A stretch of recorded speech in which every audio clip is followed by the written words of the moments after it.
جتنی دیر یہ گم رہے گی مزید اور مشکلیں بڑھتی جائیں گی، اور اس میں سے نکلنے کے لیے صرف اگر ہمیں قوم بنے، قوم ہی نکل سکتی ہے۔ دیکھیں، یہ میں آپ کو سمجھانے کی کوشش کر رہا ہوں کہ قوم اور ہجوم میں بڑا فرق ہوتا ہے۔ جب ایک قوم بن جاتی ہے تو وہ جب مل کے 22 کروڑ لوگ جب مل کے فیصلہ کرتے ہیں کہ ہم نے مثلا اپنے قرضے اتارنے ہیں، وہ اتار دیں گے اپنے قرضے۔ جب ایک قوم فیصلہ کرتی ہے کہ ہم نے ٹیکس اکٹھا کرنا ہے تاکہ ہمارے پاس پیسہ ہوتا ہے کہ ہم اپنے اسکول بنائیں، ہسپتال بنائیں، اپنی انفراسٹرکچر ٹھیک کریں، وہ کر سکتی ہے قوم۔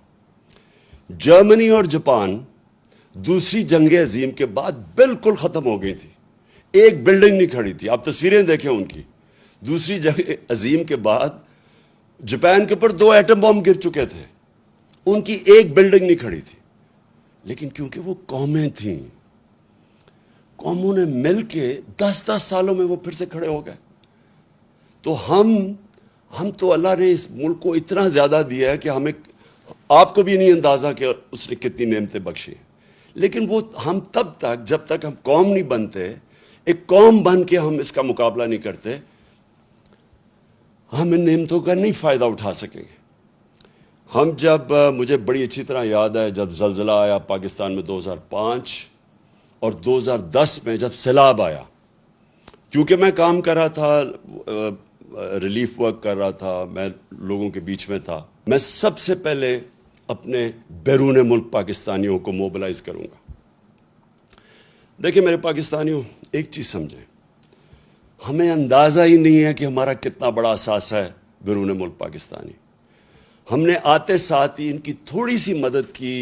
کہ یہ جو پیسے بھیجتے ہیں، ریمیٹنسز بھیجتے ہیں، جو ہمارے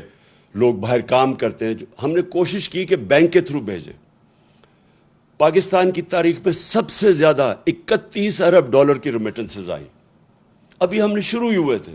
ابھی ہم اور بھی ان کی مدد کر رہے تھے۔ ہم نے روشن ڈیجیٹل اکاؤنٹ کھولا تھا، ہم نے ابھی ان کے لیے پوری ایک پلان بنایا ہوا تھا کہ کیسے ہم نے ہاؤسنگ کے اندر ان کی انویسٹمنٹ لے کے آنی ہے۔ جو سب سے بڑا میرا پلان تھا، اور مجھے سب سے افسوس ہے کہ پہلا پلان سیبوٹاج کیا یہ آصف زرداری کی سندھ حکومت نے۔ ہم نے ایک بنڈل آئلینڈ ہے، اس کے اوپر ایک پورا ایک نیا شہر بنا رہے تھے، ماڈرن سٹی،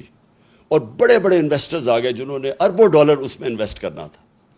تو اس سے ہونا کیا تھا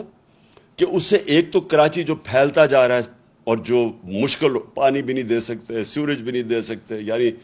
کراچی کا حالات جو کھنڈر بنتا جا رہا ہے، جب ایک پورا ایک ماڈرن سٹی جس طرح دبئی ہے، کیا وجہ کہ ہم دبئی جیسا ایک جزیرے کے اوپر شہر نہیں بنا سکتے؟ تو وہ پورے انویسٹرز بھی آ گئے۔ سندھ حکومت نے سیبوٹاج کیا، انہوں نے کہا کہ نہیں، ہم